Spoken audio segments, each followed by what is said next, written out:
Olá, caríssimos, sejam bem-vindos a mais um áudio deste domingo, dia 2 de fevereiro de 2020, dia dedicado à apresentação do Senhor. A cor litúrgica é a branca. Nesse dia 2 é também o dia do consagrado, então, no caso da Canção Nova, é o dia deles renovarem seus votos perpétuos, né, perante a comunidade, enquanto celibatários, enquanto pessoas da comunidade do segundo elo, padres, seminaristas, diáconos, né? Então, se não me engano, vai ter uma programação toda especial também na TV e todo o sistema Canção Nova de rádio e comunicação via internet, tá? No áudio de ontem, se você acompanhou, primeiro porque foi um áudio até não tão longo, né? Médio, assim. Eu comentei que eu não ia fazer a análise do Evangelho, eu dei outro pitaco e eu tô aqui me justificando. Então, se por acaso esse áudio vir atrasado, que eu espero que não, ou adiantado, né? Então, e também não vou me delongar muito nas análises, é porque aconteceu uma situação aqui na vizinhança, uma senhora que eu conhecia faleceu. Talvez você pense assim, não, falecer todos falecem, né? Morrem, vão para a glória do Senhor.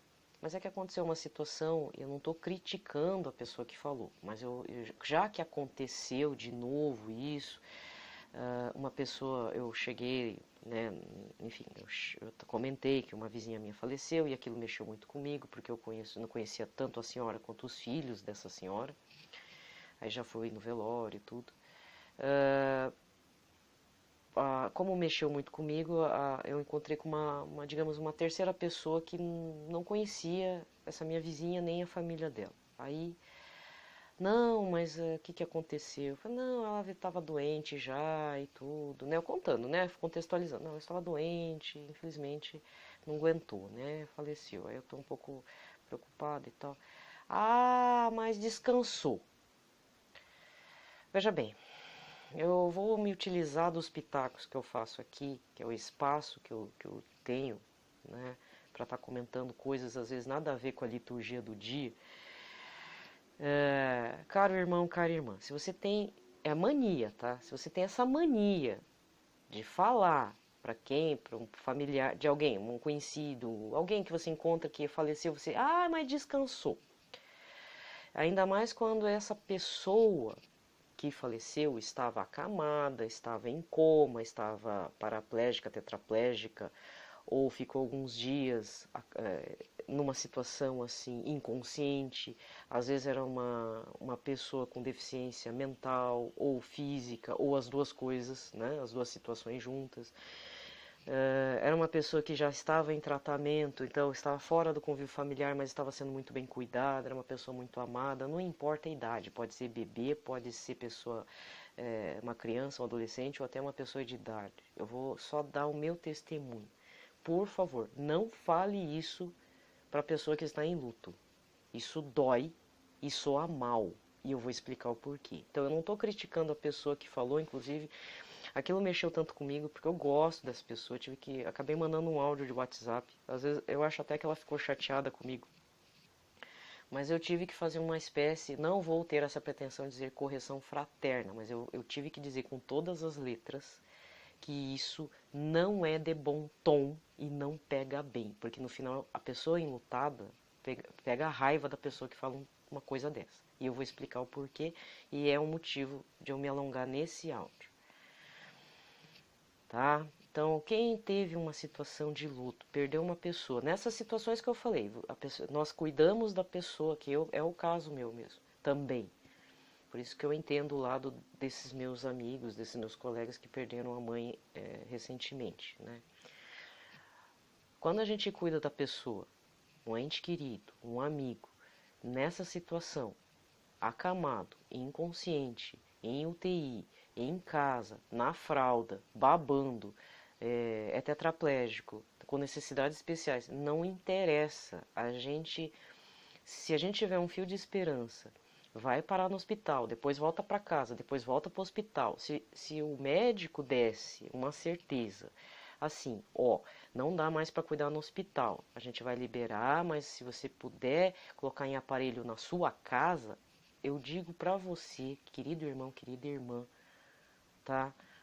Quando a gente se apega tanto à pessoa, até ao corpo da pessoa, mesmo inconsciente, a gente quer cuidar, só para ter a pessoa do lado. Então, quando vem uma outra pessoa, tá, aí essa pessoa com quem a gente cuidou, morreu, faleceu, a gente está sofrendo luto, dor da perda, viu a pessoa às vezes dando os últimos suspiros na nossa frente. Não foi meu caso, mas foi o caso da minha amiga, por exemplo, agora. Ela viu a mãe dando os últimos, sabe? Coisa mais, deve ser uma coisa tão complicada. Ou como aconteceu já com uma outra situação, uma colega que a mãe morreu nos braços, em casa, porque deu asepsia, né? Não sei se o termo é esse, deu uma infecção generalizada em casa, de repente, assim. É horrível a pessoa chegar, uma outra terceira pessoa chegar, não, porque descansou. Então eu estou aqui para educar. Não fale isso para a pessoa. Se você está pensando, guarde para você. Se você quer ter essa experiência, vai visitar uma pessoa assim. Se você conhece alguém que tem uma pessoa que está sendo cuidada dessa forma, sendo amada dessa forma, vai ver como é que é. Pergunta para as pessoas que cuidam como é que é. É cansativo? É muito cansativo, mas a gente luta contra o cansaço para cuidar do doente. Eu já fiz uma enquete particular. As pessoas odeiam ouvir isso. Ninguém fala isso. Então, já que as pessoas estão tão insensíveis, estão sem empatia, né, eu não estou braba com a minha outra colega que falou descansou. Mas ficou uma coisa feia, tipo, era um fardo. Dá a impressão, sabe, desculpa falar, mas dá a impressão assim, era um fardo, morreu, né? Agora tá todo mundo descansado, você pode dormir, você pode fazer o que você quiser da tua vida. Não é assim. Dá vontade, aí eu falei pra minha colega, por isso que eu acho que ela ficou brava, dá vontade de socar a cara da pessoa quando fala isso pra mim, que já me aconteceu. Dá vontade de falar assim, o que que é? A senhora queria que meu pai morresse, é? Porque dá essa péssima impressão. E não, sem contar que a gente ouve cada coisa em velório que, meu Deus do céu.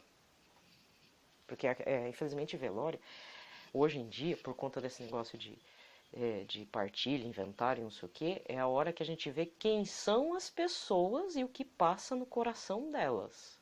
Desculpa, há de convir, porque eu acho que todo mundo já passou por essa questão de perda. É o momento do vamos ver.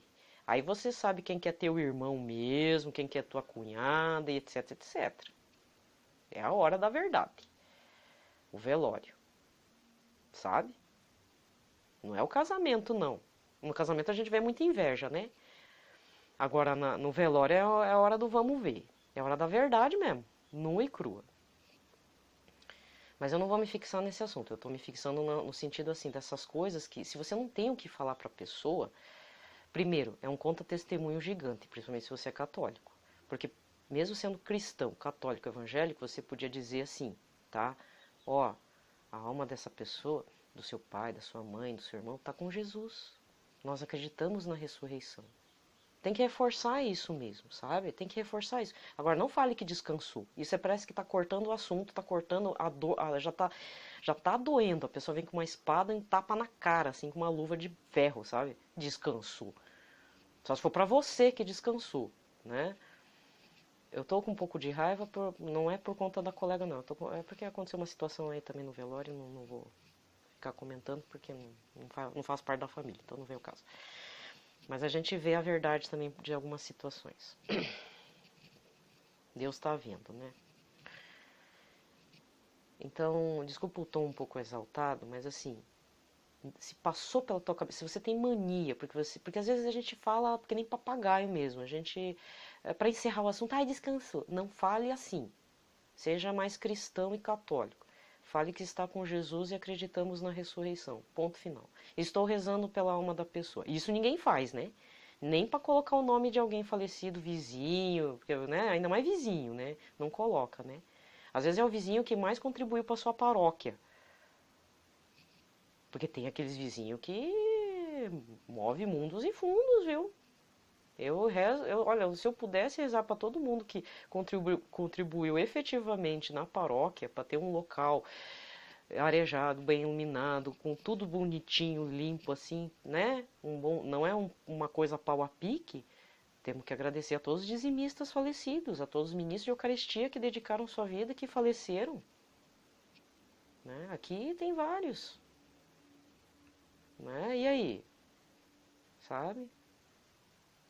Então, desculpa o tom exaltado do áudio, tá? Mas não fale isso. E se você quer ter assim, uma imersão assim de empatia, procure uma pessoa que está cuidando de um filho especial, cadeirante com deficiência física e mental. Pergunta para a mãe dessa criança se morresse, se esse menino ou menina morresse agora. Ela queria estar com o mesmo filho tortinho na fralda. Eu não conheço uma mãe, quer dizer, existem raríssimas exceções, mas procure uma mãe dedicada, que você está vendo que está descabelada, cansada. Pergunta para ela se morresse a criança. Se um dia falarem para ela, descansou, pergunta, faz uma enquete com jeito para você ver o que ela vai falar. Descansou é uma ova, eu queria ter meu filho todo torto, se tivesse 4 vezes mais torto, eu cuidaria. É uma falta de empatia enorme, porque parece que a pessoa que morreu era um fardo, era um saco de lixo. É horrível esse termo, eu odeio. Eu odeio mesmo, de verdade. Eu odeio o termo. A pessoa usar, eu peço misericórdia, né? Porque são pessoas que não cuidaram de ninguém. Pode reparar, essas pessoas que falam essas coisas são pessoas boa vida, entre aspas, boa vida, no sentido assim, não tiveram essa cruz para carregar. Pode reparar, pessoa que fala assim. E se cuidou e está falando assim, provavelmente estava interessado no dinheiro da pessoa, não estava interessado na pessoa. Tem várias situações. Questões de doença e morte, a gente descobre muita coisa. Você quer saber quem são seus amigos? Fique doente, mas bem doente para você ver quem são teus amigos. Os verdadeiros amigos, às vezes, são aqueles que nem se mostram como amigos. Mas rezam por você, rezam por aquela situação, por aquela pessoa. Não é aquela pessoa que vai dar tapinha nas costas. Eu espero que você nunca fique doente, meu irmão, minha irmã. Mas você quer saber quem são realmente pessoas que te amam, o amor-sacrifício? Fica doente, bem doente para você ver. Não é gripinha não, é doente de tragédia. Tipo, você ficou com uma doença infecciosa, você sofreu um acidente gravíssimo, você perdeu dinheiro, doença financeira, teu marido te traiu, você ficou sozinha. É assim, viu? É assim que a gente descobre, tá? Então eu já fiz meu pitaco do dia, não vou fazer nenhuma análise do evangelho, vou direto para a liturgia. Então, novamente, peço desculpas pelo tom exaltado, mas é que me revoltou não a pessoa, mas a atitude da pessoa pela falta de empatia. E é uma pessoa que lida com o público, né? Então, eu infelizmente tive que ser franca com ela, um pouco dura, mas dizer, olha, eu gosto de você, mas se você for tratar outra pessoa dessa forma, não fale, guarde para você. É melhor falar que está com Jesus, reze bastante pela alma da pessoa, porque isso faz parte de ser católico. Cristão católico, rezar pelos falecidos. Tem um mês específico para isso, que é novembro. Tem inclusive indulgências relacionadas, né, a esse período. Visitar o cemitério Campo Santo também é da indulgência, mas nunca se utilize das indulgências desse período. Faça em prol de algum falecido conhecido seu ou pelas almas do purgatório, que está sendo uma coisa muito esquecida. Na verdade, eu tenho uma teoria meio maluca a respeito, então eu prefiro não comentar. Mas reze mesmo. Não fique só em uma missa só. Reze sempre. Ainda mais se você amava muito em vida, ame mais depois, porque não que ela esteja morta, ela está com Jesus sim, mas tem que ver se ela não está no purgatório, né? Se a gente não precisa purgar, a gente não vai direto para o céu, gente. Vamos parar com essa ilusão. Só os grandes santos vão. E olhe lá, hein? É melhor ficar com a dúvida de que a gente vai parar no purgatório mesmo, do que a gente ficar achando que é tipo um Dom Bosco da vida, uma Santa Faustina, uma Santa Teresinha. A gente não está nessas condições. E eles mesmos se achavam miseráveis. Tá? Até São Padre Pio se achava miserável. E ó que o grande santo, né? Então vamos iniciar a liturgia da palavra fazendo o sinal da nossa fé. Pelo sinal da Santa Cruz, livrai-nos Deus, nosso Senhor, de todos os nossos inimigos. Em nome do Pai, do Filho e do Espírito Santo. Amém. A primeira leitura de hoje está na profecia de Malaquias, capítulo 3, versículos de 1 a 4. Assim diz o Senhor: Eis que envio o meu anjo, e ele há de preparar o caminho para mim. Logo chegará ao seu templo dominador, que tentais encontrar, e o anjo da aliança que desejais. Ei-lo que vem, diz o Senhor dos Exércitos, e quem poderá fazer-lhe frente no dia de sua chegada, e quem poderá resistir-lhe quando ele aparecer? Ele é como o fogo da forja e como a barrela dos lavadeiros, e estará a postos como para fazer derreter e purificar a prata. Assim ele purificará os filhos de Levi e os refinará como ouro e como prata, e eles poderão assim fazer oferendas justas ao Senhor. Será também aceitável ao Senhor a oblação de Judá e de Jerusalém, como nos primeiros tempos e nos anos antigos. Palavra do Senhor. O salmo responsorial de hoje está no 23 com o refrão: O Rei da Glória é o Senhor Onipotente. O Rei da Glória é o Senhor Onipotente. Ó portas, levantai vossos frontões, elevai-vos bem mais altos antigas portas, a fim de que o Rei da Glória possa entrar. O Rei da Glória é o Senhor Onipotente. Dizei-nos, quem é este Rei da Glória? É o Senhor, o valoroso, onipotente, o Senhor, o poderoso nas batalhas. O Rei da Glória é o Senhor Onipotente. Ó portas, levantai vossos frontões, elevai-vos bem mais alto antigas portas, a fim de que o Rei da Glória possa entrar. O Rei da Glória é o Senhor Onipotente. Dizei-nos, quem é este Rei da Glória? O Rei da Glória é o Senhor Onipotente. O Rei da Glória é o Senhor Deus do Universo. O Rei da Glória é o Senhor Onipotente. O Rei da Glória é o Senhor Onipotente. Segunda leitura. Leitura da carta aos Hebreus, capítulo 2, versículos 14 a 18. Irmãos, visto que os filhos têm em comum a carne e o sangue, também Jesus participou da mesma condição para assim destruir com a sua morte aquele que tinha o poder da morte, isto é, o diabo, e libertar os que por medo da morte estavam a vida toda sujeitos à escravidão, pois afinal não veio ocupar-se com os anjos, mas com a descendência de Abraão. Por isso devia fazer-se em tudo semelhante aos irmãos, para se tornar um sumo sacerdote misericordioso e digno de confiança nas coisas referentes a Deus, a fim de expiar os pecados do povo, pois tendo ele próprio sofrido ao ser tentado, é capaz de socorrer os que agora sofrem a tentação. Palavra do Senhor. A aclamação ao Evangelho. Aleluia, aleluia, aleluia. Aleluia, aleluia, aleluia. Sois a luz que brilhará para os gentios e para a glória de Israel, o vosso povo. Aleluia, aleluia, aleluia. Aleluia, aleluia, aleluia. Anúncio do Evangelho. Lucas 2, versículos 22 a 40. Quando se completarem os dias para a purificação da mãe e do filho, conforme a lei de Moisés, Maria e José levaram Jesus a Jerusalém, a fim de apresentá-lo ao Senhor, conforme está escrito na lei do Senhor. Todo primogênito do sexo masculino deve ser consagrado ao Senhor. Foram também oferecer o sacrifício, um par de rolas ou 2 pombinhos, como está ordenado na lei do Senhor. Em Jerusalém havia um homem chamado Simeão, o qual era justo e piedoso e esperava a consolação do povo de Israel. O Espírito Santo estava com ele e lhe havia anunciado que não morreria antes de ver o Messias que vem do Senhor. Movido pelo Espírito, Simeão veio ao templo, e quando os pais trouxeram o menino Jesus para cumprir o que a lei ordenava, Simeão tomou o menino nos braços e bendisse a Deus. Agora, Senhor, conforme a tua promessa, podes deixar teu servo partir em paz, porque meus olhos viram a tua salvação, que preparaste diante de todos os povos, luz para iluminar as nações e glória do teu povo Israel. O pai e a mãe de Jesus estavam admirados com o que diziam a respeito dele. E Simeão os abençoou e disse a Maria, a mãe de Jesus: Este menino vai ser causa tanto de queda como de reerguimento para muitos em Israel. Ele será um sinal de contradição. Assim serão revelados os pensamentos de muitos corações. Quanto a ti, uma espada te transpassará a alma. Havia também uma profetisa chamada Ana, filha de Fanuel, da tribo de Asser. Era de idade muito avançada. Quando jovem tinha sido casada e vivera 7 anos com o marido. Depois ficara viúva e agora já estava com 84 anos. Não saía do templo, dia e noite, servindo a Deus com jejuns e orações. Ana chegou neste momento e pôs-se a louvar a Deus e a falar do menino a todos os que esperavam a libertação de Jerusalém.